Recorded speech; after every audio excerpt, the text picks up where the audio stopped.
Welcome to episode 213 of Grid Talk. Today we're here to discuss today's Austrian Grand Prix sprint.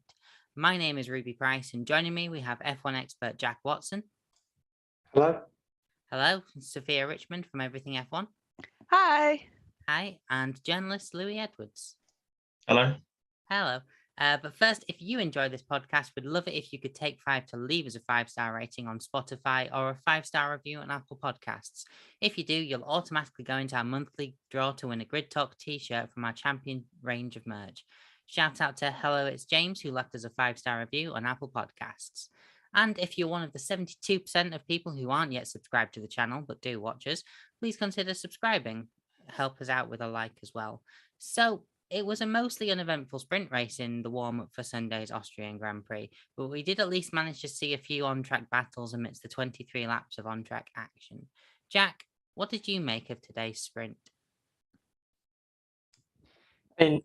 As you rightly said, it's not the most eventful sprint we've had, especially with the past 2 or 3 being amazing, really. Fortunate, really, that Checo and Hamilton were rather out of position. Yeah, I would argue, but we did get to see, as a result of that, quite a few interesting stories develop. Checo's always going to be fun when he's coming through the pack, of course.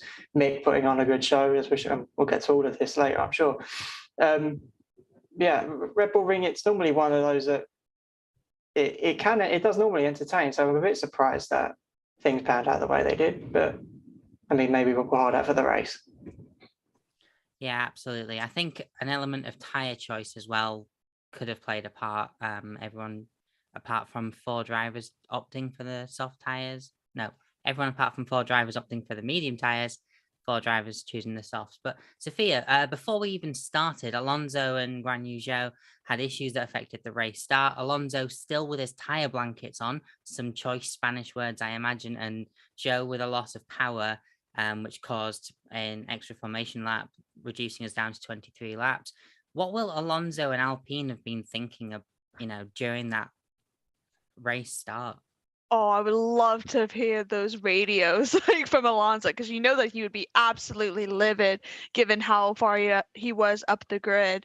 I don't think, has it been announced of what actually was the reason for it, or not? With Alonso, I believe it was some form of electrical problem. Okay. Zhou just couldn't get his engine Yeah. started. Well, Zhou was able to join back anyway. He just started from pit lane, so that was kind of a bit of damage control. But Alonso, would not have been happy with that. And now, obviously, we'll be starting towards the back of the grid for that. Zhou's just been so unlucky. We've said this on many times on this podcast on Everything F1. Is like he's had 5 engine problems now, which have resulted in 3 DNF. So his luck is just not the best in F1 on his rookie year. Yeah, absolutely. A very unlucky driver at the minute. But Louis, Brazil is the next sprint we've got, and we've had a good example of it last time out in 2021. Next season, we're confirmed for 6 sprint weekends. Do you think F1 is ready for that sprint capacity, especially, as we've seen this weekend, the reduced amount of on-track running that it means for the drivers?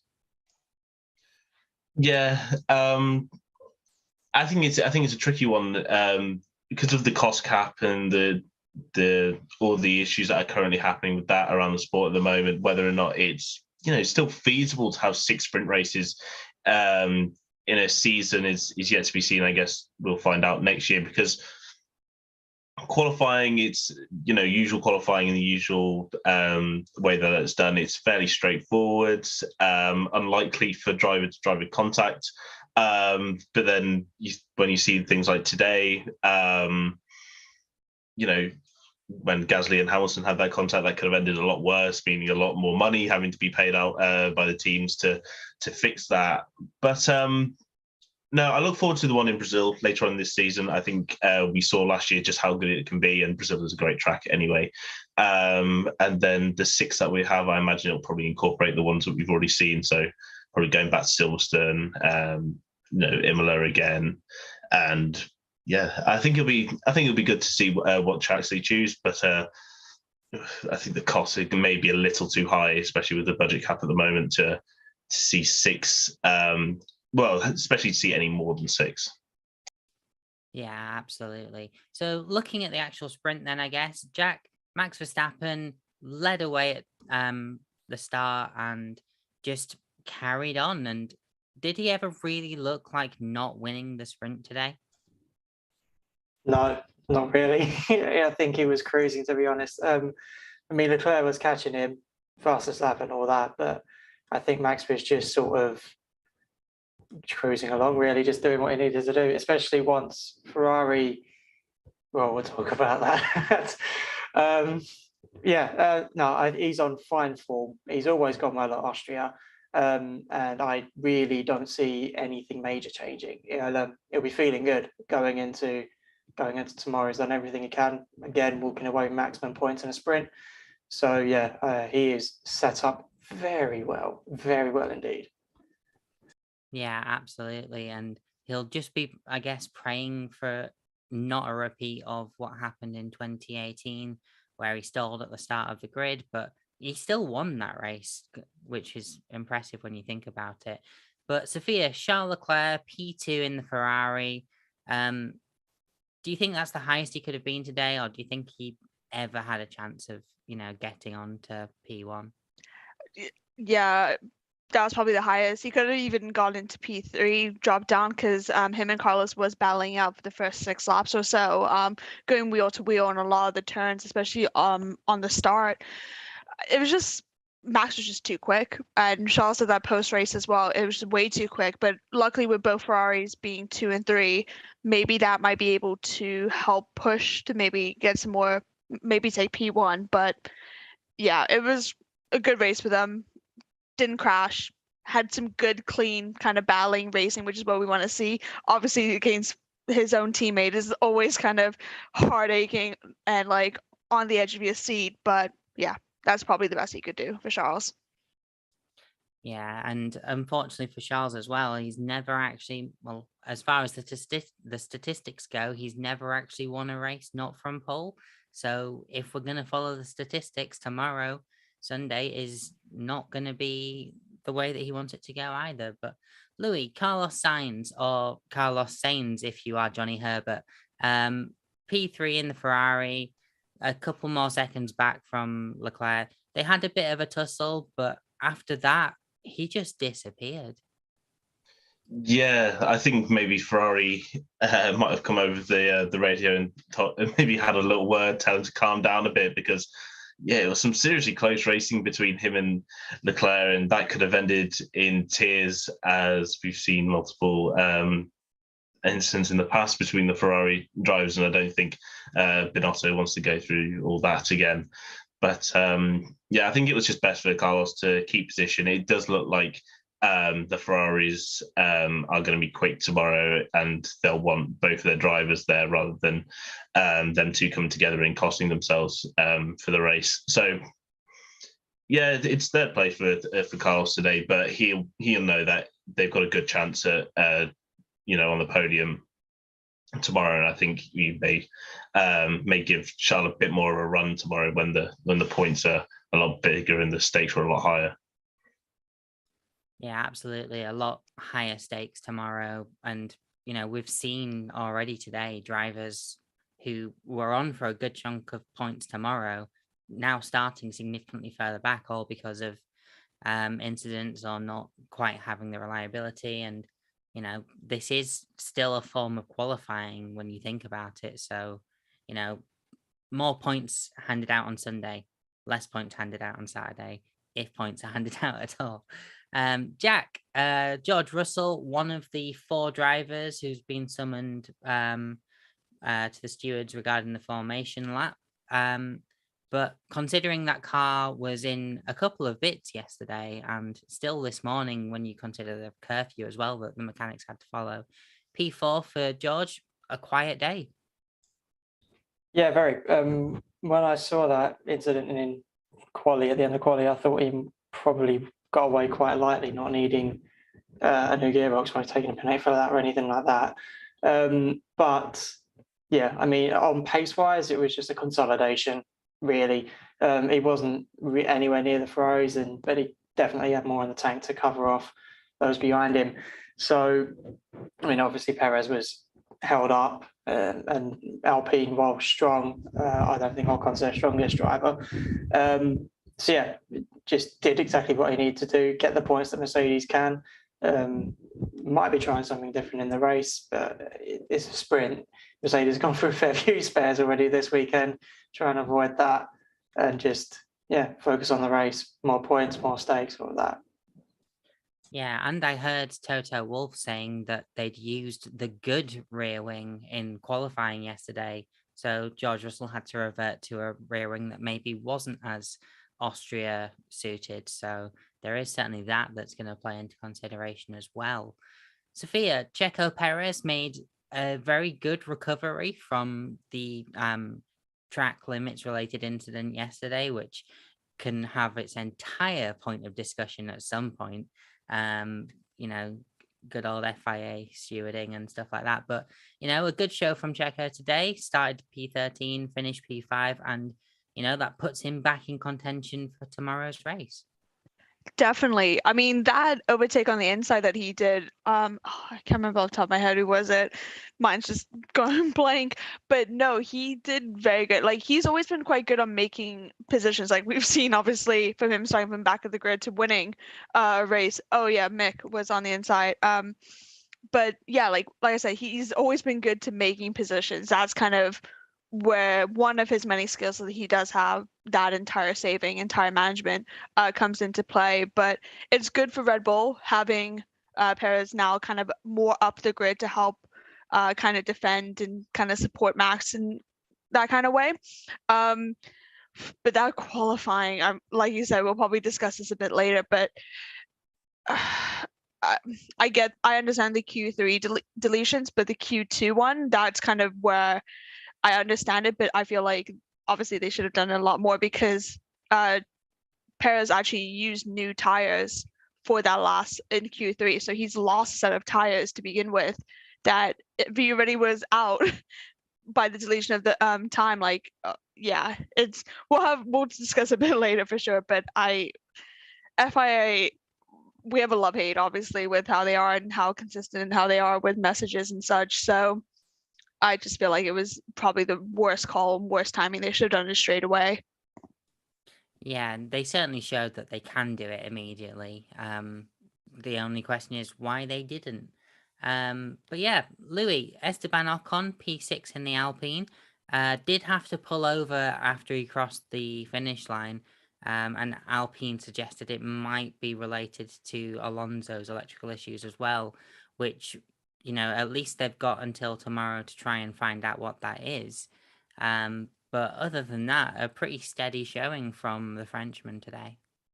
Yeah, there was not really too much he needed to do. I think probably the only real action he really saw was when Checo went past him, and that was about it. And he dropped off quite a bit from Checo after that. I think he finished almost 20 seconds behind him. So that's an impressive pace in the front. If that's all that Ocon can do to get sixth place. Sorry. But no, he sets himself up nicely, solid. Middle of the points for tomorrow, and that's just where Alpine need to be at the moment. While the likes of McLaren are having a poor weekend, AlphaTauri aren't really competing, and all of these other teams don't seem all that fast. It's good for Alpine just to be there, collect solid points, and I think Ocon will be hoping that the electrical issues that have been plaguing Fernando's car before this don't affect him in any way in tomorrow's race. And I think he'll be set for some good points. Yeah, absolutely. Fingers crossed for him. He's one of those drivers that has needed a solid showing after being somewhat overshadowed by his teammate, which I guess happens a lot when your teammate is Fernando Alonso, who we will get to later. But Jack, Kevin Magnussen, P7 in the Haas.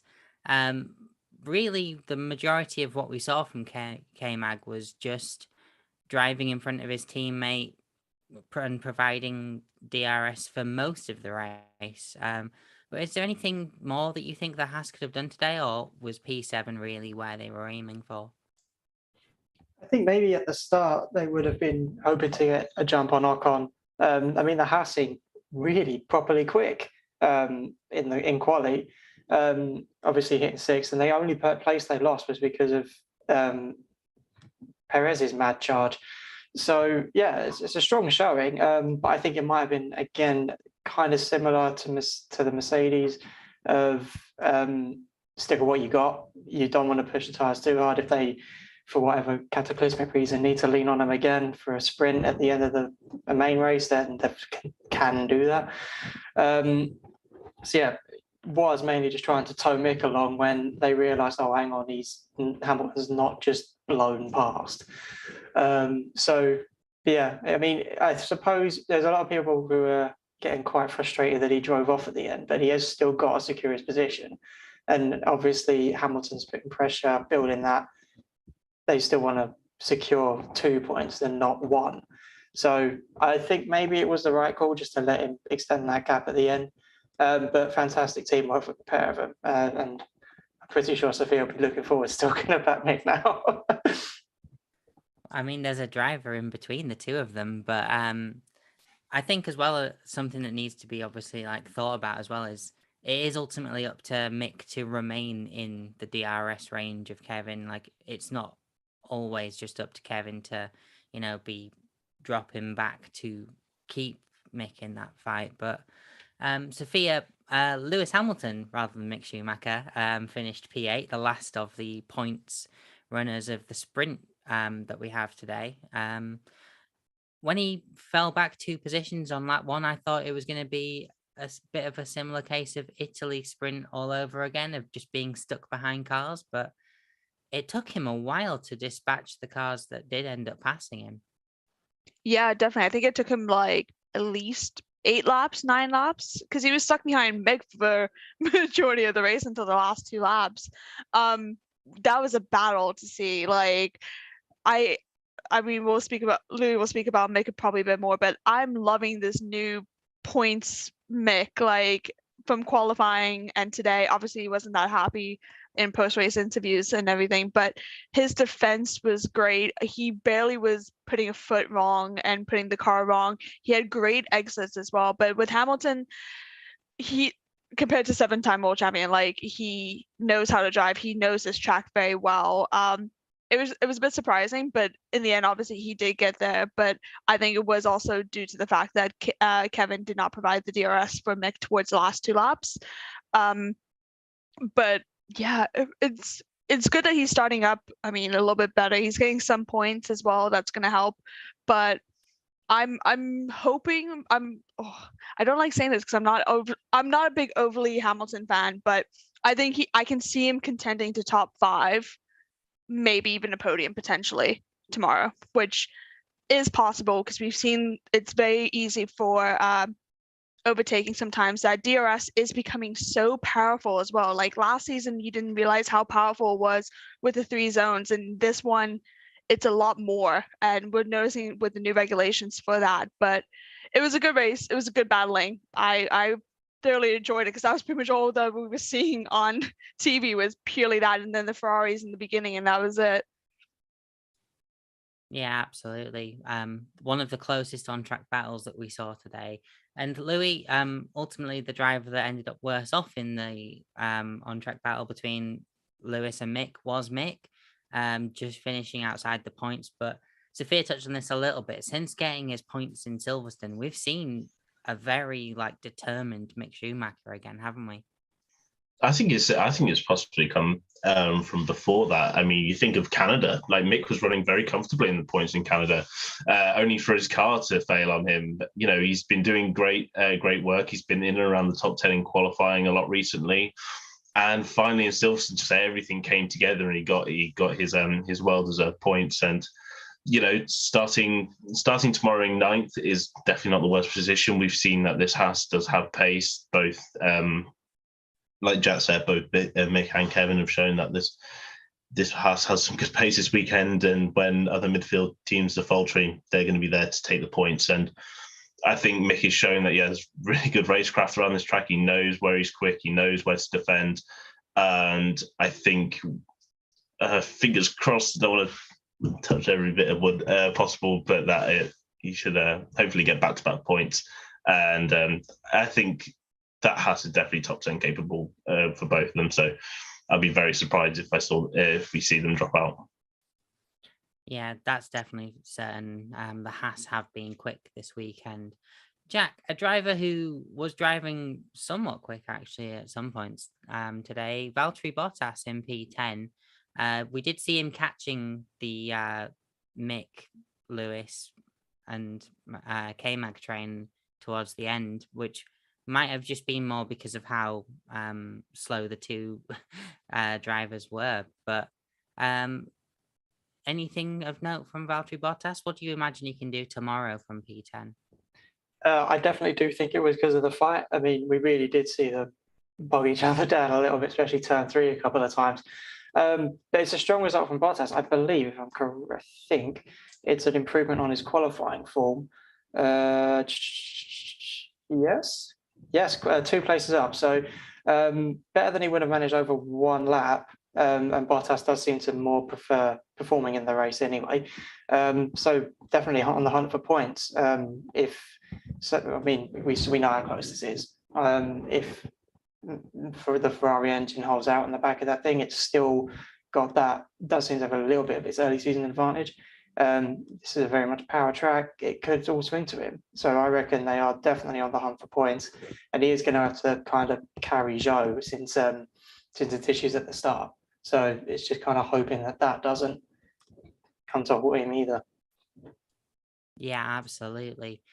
Sophia, Lando Norris, P11. Yesterday, he could have done with a certain prime minister showing them's the brakes because they didn't seem to show up a lot during qualifying. But he finished ahead of Daniel Ricciardo in the sprint, despite Daniel Ricciardo saying at one point he was the faster McLaren. But to see the two McLarens, obviously, where they've finished, compared to where they started. Obviously, there was a few dropouts and stuff, but P11 and P12 puts them in a good stead for tomorrow. Yeah, I mean, both of them, it was just a quiet race. What kind of annoyed me, and I was saying this on group chat, was you can see on the screen both McLarens were battling Alex, but they refused to show any of it because like you would see Alex and the two McLarens and Alex in between the McLarens, and then it was just the battling, and it went on for at least 2 laps, and you just see it, and you're just looking at the side while you see the two Ferraris. Are they going to go against each other? Are they going to go against each other on the turn? And that really annoyed me. I'm waiting to see clips of it because I would love to see those battles. It's good positions for them, obviously, with a few dropouts and everything. Starting mid-grid, I can maybe see one of them in the points tomorrow. It's just been not the best season for McLaren. I mean, McLaren as a whole, because of Daniel Ricciardo, like he's just not doing well at all. And we've said this multiple times, like, could this be like the last season? Like, there is options for them to kind of break his contract, but Lando's just kind of breezing ahead. Getting the points needed for them when they have the chance, doing the overtakes, doing the defending. So, yeah, it was a quiet sprint for them from what we saw from viewing and videos, but like on the side, obviously it had the battle. But yeah, they just need to start picking it up. Like I said, I'm hoping for one, maybe both, into the points tomorrow. Hopefully, like fingers crossed. Yeah, definitely one. Hopefully two. Louis, do you think Daniel Ricciardo has any chance of finishing ahead of his teammate tomorrow? No, you can't ask me that. you can't ask me that because Lando's biggest fanboy here. You can't ask me if Daniel's going to finish ahead of him because I'm going to say no. And I think objectively, I think I would also probably say no as well. Like, Daniel had good pace, but I think that just the pace in this McLaren this weekend is just really poor, which is really annoying and really, really sad. But I think, yeah, they definitely made up their positions because of the lap 1 incident. They just immediately sort of gained those positions. And I think Lando would have probably been a lot further ahead of Daniel had his car been able to stop during Q2 yesterday. So, yeah, I think it's a tough one because the McLaren pace doesn't seem to be very good, and it's sad. It's really, really, really sad. It feels like we're back in Bahrain again, But I hope Lando gets points tomorrow. Yeah, I mean, when you consider where McLaren have been for the last 3 seasons, to see them, struggling to finish in the top 10, like week on week this season is somewhat, kind of gutting, really. They'd managed to pull off most of a comeback, but then you see Ferrari, who, had a terrible 2020 and still somehow ended up on the podium, and are now actually, one of the 2 protagonists of this season. I just wish that we could race in Imola every week. It'd be great. Imola would be a good season special. Jack, Lance Stroll. I don't really think we saw much of him today, but tomorrow in Sunday's race, what do you make of Lance Stroll's chances? That's well, I don't really know what to say for him. Like you say, didn't see much. He did make up a few places looking at the grid, but I suspect it does seem like 2 of them were because of Gasly's self-delete and trouble for Tsunoda. So yeah, it's the Aston isn't doing amazing though. It's not a very capable car at the minute. It seems it's had flashes of brilliance, but yeah. So yeah, I mean, look, he's close-ish to the points. So if he can stay away from people, then he might have a chance of making his way up the grid. But yeah, he's more fighting the car than fighting the competitors at the minute. So yeah, be a struggle, but obviously they can get into 10th or 9th. That'd be a good result for him, I think. I think 10th would be a great result for Lance Stroll himself. Sophia, Zhou Guan Yu, ultimately after what happened on the formation lap, it became a damage limitation after he managed to get the car going again and was forced to start from the pit lane. But P14, I think, given everything, is not bad for damage limitation. Yeah, I think, wasn't he starting around that time as well from qualifying? I think he was P5. Can double check it. Yeah.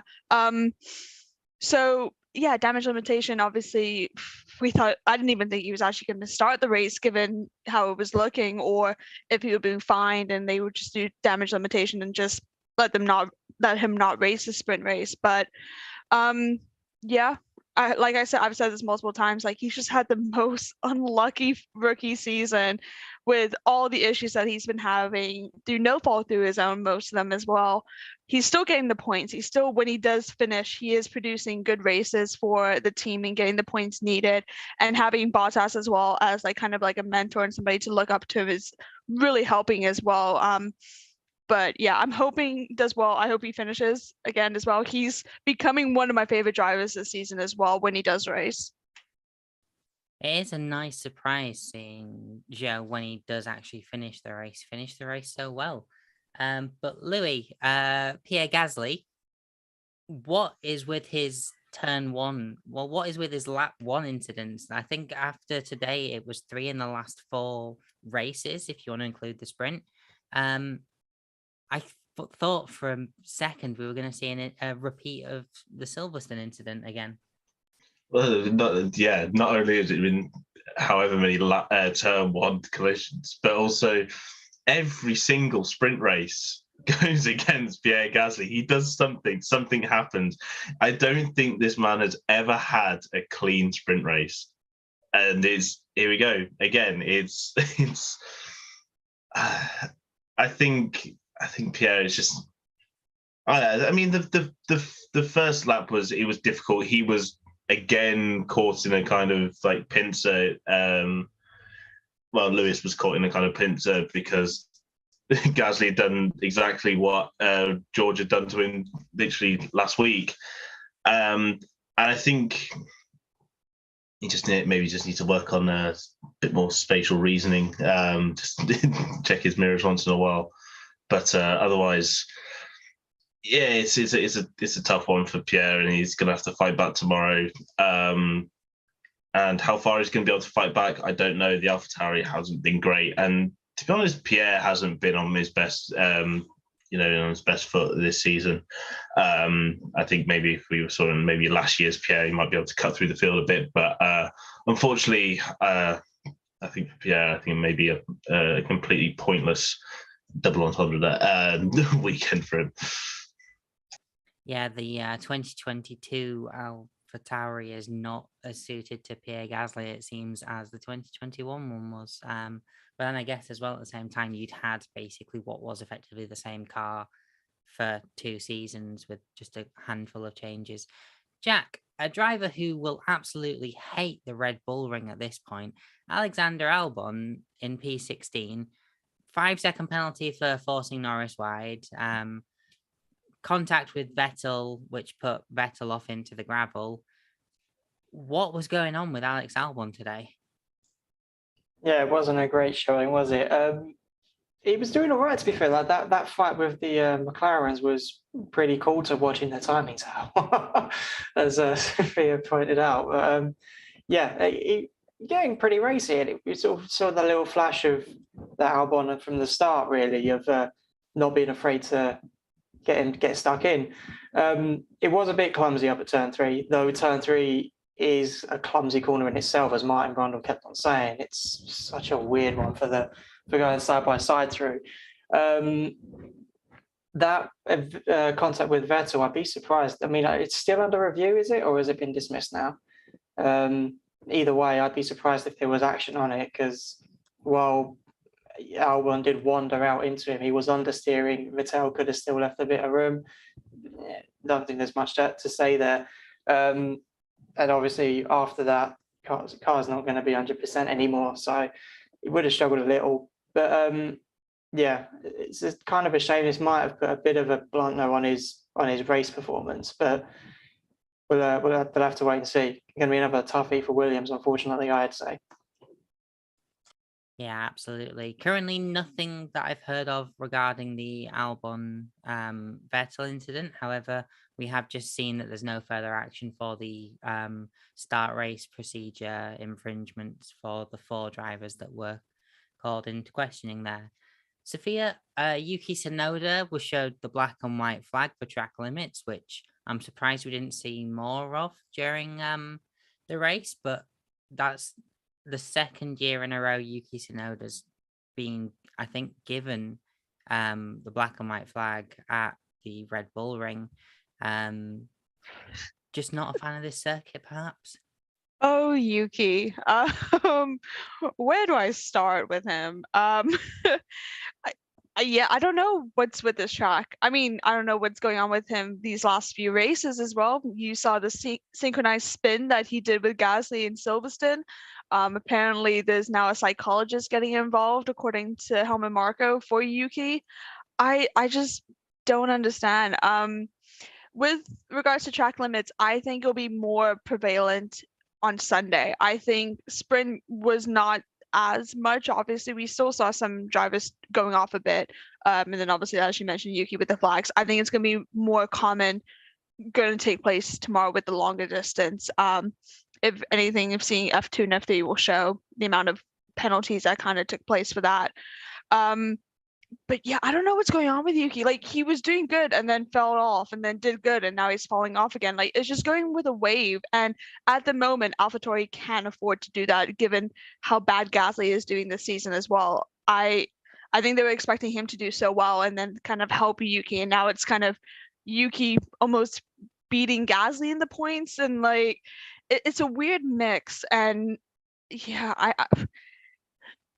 I'm not sure. Like, Yuki's just a kind of unpredictable driver, I think, in this entire season. You don't know if he's going to do an amazing job or if he's just going to spin out and go to the wall. Yeah, it's certainly not Yuki consistent, but Yuki Tsunoda. Louis, Nicholas Latifi finished basically about 5 seconds up the track from Max Verstappen. 23 laps. That Williams is not going to enjoy tomorrow, is it? No. Well, I mean, well, it would have. Imagine if he did actually get laps in the sprint race. That is some. I don't think I don't think you can even call it impressive. It's just sad at this point, isn't it?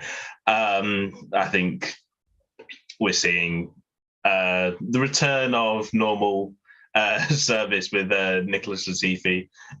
Yes, he has some great outings in Silverstone, but my God, it's been back to default settings this weekend. And while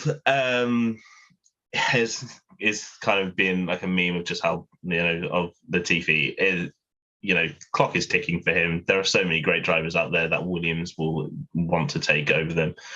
I mean, the only thing that Nicholas Latifi really is offering right now is coffee. It's all he's offering to the Williams team. Is some all right coffee. I don't know. I don't drink coffee. I don't know what it is. But yeah, I think Latifi is really on borrowed time now in Formula One, and I think Williams will definitely start looking elsewhere. And I imagine he'll probably be about, well, this is the third race distance, isn't it? So factoring pit stops and everything else that goes on, I think it probably is going to end up maybe close to 3 laps down tomorrow, just based on today's pace. Yeah, absolutely. And that's with, like Verstappen being able to almost cruise to an extent. Imagine if like they do actually, the Ferraris do put pressure on Verstappen and he has to drive, full pedal to the metal. That's the phrase. Anyway, Sebastian Vettel, P19, DNF at the end because they boxed because of car damage. I'm not surprised he had car damage considering he was going backwards at one point, it looked like, in the gravel. Is there any silver lining to Vettel's scenario today? At least it's the sprint and not the race, I guess. I mean, yeah, I suppose so, though. If that car damage was what retired him and they then didn't pit him until lap 21, a good few laps after, that seems a bit of an odd choice. But yeah, I mean, it's again, Aston Martin, not a great car, not enjoying the circuit. He was fighting quite well with that one. I mean, looking at the table, he made up quite a few places, I think, off the start when Gasly tried 3 or 4 wide into turn 1. So yeah, of course, Vettel being wily Fox, what's new? So yeah, it's if he doesn't have any further damage, he could try and push on. But points again, it'll be a tough one. So yeah, it's not going to be pleasant. Though I would put some money at least on him still passing Stroll. You'd hope so. Maybe if he gets enough points forward, he can pay off the suspended €25,000 fine that he's being given for his leaving the drivers' meeting early yesterday without permission. But Sophia, we've already touched a bit on Fernando Alonso, obviously DNSing. Will he start ahead of Bottas? I think we were discussing this pre-show. Does anyone know where he's going to be starting? Not entirely sure because they only just released the no further actions for all the summons. So I think they're still waiting to get any kind of grid out by the FIA. They're quite busy today, the stewards, not just with F1, but with F2 and F3 for sure this weekend. I think would be because given Bottas with an ice, as we mentioned on the previous, that probably would be like the highest priority to start last, or whatever kind of like engine or kind of penalty components would be, but not entirely sure. But anyway, with Alonso, we'll still see. I can see him moving up a couple of places. I can see him taking Latifi. I can see him taking potentially Stroll. Well, Stroll's way up, but if Stroll was down, I can see him maybe moving up at least 4 places. Given how he knows this track, he is quite good. He has the experience for it as well. We'll see. It will. He's always been moving up the grid anyway. He's done that on almost every single race, kind of moved up positions anyway. Definitely not in contention with points, but yeah, like I said, maybe 3 or 4 places. But hopefully, we'll see for tomorrow. Yeah, you never know is, I think, the best thing to say. But now let's look at some predictions for tomorrow. So we'll start with you, Louis. What's your podium for tomorrow? I really don't want to go for the obvious because I feel like what we've got right now is probably a very good reflection of what is to come tomorrow in terms of the three drivers that are there. So I'm going to maybe switch it up. Carlos Sainz back-to-back wins. Then I'm going to go Max and then Charles. Nice. Sainz, Max, Charles. I know what you're saying though. ROLEX Sainz is the new Hamver bot, isn't it? Jack, your podium prediction for tomorrow, please. Verlac Ross, I reckon. I think Sainz will probably start or try and fight Leclerc and be told no. Essentially, honestly, seeing how they were racing earlier, do Ferrari want to win this championship? I don't know. They could have just DRS trained their way up. I would have thought. Obviously, big old race tomorrow. That's not really feasible. I reckon Russell's probably going to get him. We'll wait and see. Sophia, your podium prediction, please. So I'm going to say Charles, and that's purely also because I have a bet with my manager about it because he's a Max fan. So I think it's going to be Charles, then Max, then Carlos. Yeah, that's my podium. Awesome. I'm just going to go with the safe option, I think, at this point, which is Verstappen, Leclerc, Sainz. Hopefully it won't be as boring as that, but you never know. It could still even be an exciting race and still produce that podium. But we also need a bold prediction from everyone. So, Louis, your bold prediction for Sunday, please. Latifi to be lapped less than twice. That's bold. That's very, very bold. Almost as bold as some drivers' logos.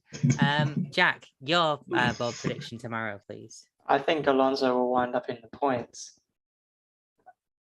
And I'm going to actually say that with some confidence, even though it is a bold one. I mean, Sophia's face suggests it's bold. But if you're going for it, you're going for it. Sophia, your bold prediction, please, for Sunday's race. I feel like my bold prediction is not as bold as compared to these two. I was going to say both Haas in points, given where they are starting. Actually, you know what? I'm going to change it. I'm going to say both McLarens in points. That'll be the bold prediction, I think, over the Haas and both points. My bold prediction is similar to that, but Danny Rick, P4. You never know. It's Austria. You never know. And after all those predictions, it's time to give our panelists an opportunity to give themselves some promo. So, Louis, we'll start with you. Where can people find you or your work if they want to find it? I mean, they can just find me on here, to be completely honest. Yeah, as I am one of the co-hosts of this podcast, so you can find. So make sure to subscribe to the Grid Talk podcast, and if you want to follow me on Twitter, it's at L_G_Edwards. I didn't nick Jack's format, I promise.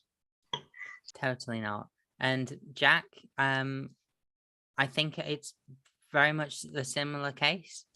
Yeah, pretty similar. More than most likely place you'll find me is on here. If you want to follow me on Twitter, it's J_C_Watson. I do occasionally do a bit of writing, formerly on Sportlight. Now going forward will be on F1 Chronicle, more techie kind of stuff. So I've mainly covered F1 and sports cars in the past. So yeah, you might see a couple of articles pop up there. I'm there from me. Yeah, and Sophia, you're from Everything F1. Yep. Take it away. So we're on all social medias, Instagram, Twitter, Facebook, TikTok. It's either Everything F1 or Join EF1. We have a podcast that we do live recording every Tuesday night and then gets released on all streams on Wednesday.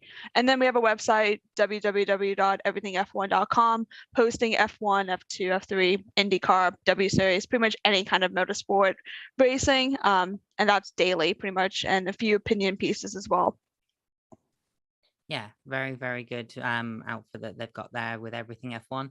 And if you want to find more from me, I do have a music podcast, Fresh from the Scene, available on all of the usual podcast platforms, which I will list later on. But if you want to find me on the socials, it is generally at Rubes, RUUBEZ, or maybe a 001 if someone got to the username first, which is always unfortunate. But with that, Grid Talk is available on YouTube, where most episodes are recorded live. If you are in the YouTube chat at the minute, which I know there are quite a few of you having a very intense discussion, we'll be sticking around for about 5 to 10 minutes to do a bit of a post show, maybe answer some questions. So get them in that YouTube chat box right now. But we're also available on Amazon Fire, Spotify, Google Podcasts, Apple Music, Verbal, Omni Studio, and Pocket Casts. Just search Formula One Grid Talk for our back catalogue of shows, with previews and reactions to qualifying and the race results. Please consider supporting the channel on Patreon so we can get mics, lights, and better recording equipment. You can get your hands on some official Grid Talk merchandise on f1chronicle.com/store. And also make sure you subscribe to be the first to know when each new episode is released every single week. We'll be back tomorrow with plenty more F1 content, including a review of the Austrian Grand Prix race. But thank you very much for listening, and goodbye.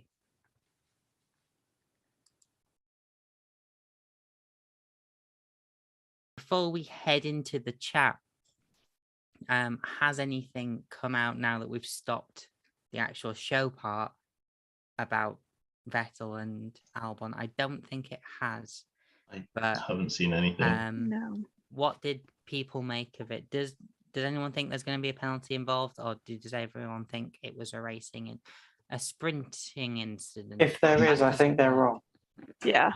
Yeah, it was Too harsh. Albon was keeping to his line. It was just that his fronts were just going. Yeah. I think contact was not inevitable, but it's very difficult to avoid, especially because it's such a long corner. And I think it'd be very difficult. It's very different to say Albon pushing Norris off, because it was very side by side and he didn't give him the room. But this time there was room for Vettel to go a bit further if he wanted to, but it was just unfortunate, the contact. Yeah, absolutely. So let's have a look at this chat then. We've got obviously Connor Walker, very active as usual. Great to have you. Leom and Jared Bradley. There's also going to be some more when I actually start scrolling, but let's start off. Pretty new to F1, Connor Walker. So this may be controversial, but in Checo's time at Red Bull, he's been one of the best recovery drivers I've ever seen. He doesn't have that consistent all-time great speed like Max does, but regardless of where he starts, and for some reason, it seems like he always starts P15 all the time, he ends up top 5. I'll pass this over to everyone, but first, I guess, it is obviously worth noting Checo's always been renowned for being very kind on his tires, which allows him to be a decent recovery driver. Yeah, I mean, I was about to say, literally, Perez got his first race win by being, spun round. He was spun round in turn 3 in 3 or 4 in Bahrain, and he went on to win the race. I mean, he's such a great recovery driver. He's always been someone who will just absolutely fly through the field, and given the good machinery, it's inevitable, isn't it? I'd say it's also strange to think that he's one of the most experienced drivers on the grid now. He's been there getting on for 10 years, hasn't he? I mean, obviously it took a long time for that first win, and he's never really been in winning machinery, apart from getting started at McLaren, which was arguably too soon for him. But he's certainly got experience on his side, and it does show, especially now in that Red Bull. Definitely, with the Red Bull, how powerful they are this season as well. I mean, they've always been quite good anyway to begin with, but I mean, as both of y'all have mentioned, he's on a racing point, that kind of says it all for that kind of extent. And with the McLarens as well, he's always just been good at making points and making positions, no matter what car he is. And now that he's in the Red Bull, it's helping him even more. Yeah, absolutely. I mean, it's also worth noting, Jack, when he did get into that McLaren, it was just as McLaren started their downfall. Absolutely, They yeah. went with a very radical car for 2013, and it just didn't work at all. Terrible. Did it? It was awful. So a comment from Leon, Ferrari is going to have big problems because they basically have a Rosberg Hamilton situation going on right now with Sainz against Leclerc. Open this out again, like we saw it towards the end of Silverstone. Sainz was like, this is not the strategy to win. I'm just going to, go for it. And then, we saw at the end some finger wagging. And we saw today Leclerc and Sainz being a bit, punchy on track and ultimately not being able to challenge the car ahead because of it. I think it's more of a Vettel Leclerc situation, to be completely honest. Yeah. What's consistent about that? I mean, they really could have saved themselves a lot of trouble. They really could have saved themselves a lot of trouble. It's fun to watch, don't get me wrong. It's bloody awesome to watch. But yeah, if they won points, there's another way to do it. I think in a way though, it's weird. Like you heard Sainz at Silverstone, like actually putting his foot down and saying, "No, I'm doing this. Don't screw me over." Leclerc, he's definitely the leading driver, but he doesn't vocalize it on team. He's very much the team player on the radio, isn't he? Whereas a lot of drivers may have fought back a lot more. I think the only time you've seen that is in Monaco with Charles kind of being vocal about certain things. But to be fair, it's going to get to the point, and I think it's going to happen by Hungary, is we're going to see who's going to be 102 and see whether Ferrari will drop back one and kind of play the team game. Because Matthias has said, like, they are technically in 2 championships. They have the constructors that they have to, like, that's one of the main focus. Like, they're not caring about the drivers, they're caring about the constructors more than anything right now. So because of that, you need both drivers to kind of play well, work well together, and they are doing quite well. So I don't see them as Nico and Hamilton, because obviously there was a lot of situations off track and on track and interviews and kind of how it's been discussed. But we'll see by Hungary where the gap is, because one's going to have to back off, and I think it's going to be Charles over Carlos personally. Yeah, absolutely. Now, we've already seen a bit of a response to this one in the comments, particularly from you, Louis. A comment from Leon. So Ricciardo out, Schumacher probably out, Latifi out.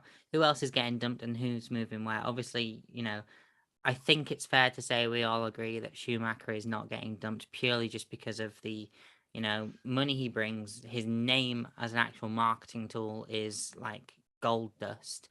But, are we definitely going to see Ricciardo out? Are we going to see Latifi out? And who's going to replace them? I think there's several other drivers that also probably need to be Stroll. out. Yes. My favourite driver on the grid, Lance, needs to go. I think, It's yeah. Lance stand. Say that. I mean, you got to look at for Williams. They have so many options that they can choose now. I believe Nick de Vries has even been like suggested as a driver, and he would be amazing. Someone who's won the Formula E World Championship, and even then, if you just look through maybe Williams' development drivers, Logan Sargent is doing really, really well in F2, and I think it's about time that F1 maybe got an American driver in. I know the market's growing in America, and having that driver, especially one that's going to be competitive. But I think that could be even a battle between Williams and McLaren, who get their first American driver. I think, as I've already put in the chat, I think Colton Hurst is probably a front runner for that McLaren seat if Daniel gets booted. Which, unfortunately, I do love Daniel, but his performances, especially over the last, not even just this season, but the last 2 seasons, haven't really been good enough. Yeah, I think we know who it's definitely not going to be, though, and that is Yuri Vick. Yeah. He rather put his boot in there, didn't he? Yes. The thing is, like, what he said was awful, but for Red Bull, they're going to be thinking, crikey, like, because their development drives in F2 haven't been brilliant recently. Liam Lawson's had the worst luck. Dennis Hauger's kind of dropping like a stone a bit. Jaruvala's hit or miss sometimes. So their F3 drivers are doing better. Like Yeah. you just saw Jack Crawford today on the podium. Like Jurovic was Red Bull's best hope for maybe a Tsunoda replacement, and now he's got to kick his career to the curb like an idiot. So bring in Felipe Drugovich instead. That's what I say. Bring him on. do it, honestly. Maybe they need to get someone from the W Series at this point. Yeah. Maybe. Oh, Or Jamie maybe Chadwick that's needs to stop winning at that point, though. I mean, She's not getting any points. She's not getting any driver license points anymore. After her first W Series win, it doesn't. You don't get any more points every time you win again, which is quite. Yeah, I only found out that recently, like a couple days ago. So, with all the races that Jamie's winning, she's not getting any super license points, and they expire in 3 years as well. So the fact that she's not being picked up for an F2 seat at the moment is incredible. Yeah, isn't Like, she even on, not like, considered. a massive winning streak as well? She's basically Won everything. undefeated. Yeah. She's walked all over. The closest I've seen is Kim Alainen, and she's sporadic at best. spinning. It's insane how dominant Jamie. She's far too good for the W Series, and the fact that no one in F2 is even giving her a shot, even after last year's W Series, the fact that no one even gave her a shot for this year's F2 is insane. Even the F3 with some of the drivers that dropped off, like Ayrton Simmons and a few other drivers who've had to stop in F2 and F3 because of health issues and funding issues. That could have been a perfect introduction for her to come in to it, because yeah, like she's not even been able to be in a FP1 practice yet, which is another thing that should be done. But The trouble is W Series isn't Road to Indy. Road to Indy's system is if you win the championship, you get fully funded drive by default. So Maybe William should step in and maybe fund her an F2 seat. even I think F3, someone needs to. Someone definitely needs to. definitely. And on that note, let's call that the post show. Thank you very much to everyone that left a comment. Obviously, there has been such an activity, we could never have really dealt with everything, so I tried to pick a bit of a variety. But thank you very much. Like I say, we'll be back tomorrow to review the Austrian Grand Prix, which will hopefully have a lot more action in it than the sprint did. Thank you very much, Sophia, Jack, and Louis, for joining me. Of course. Thank you. And on that note, we'll call it a stream.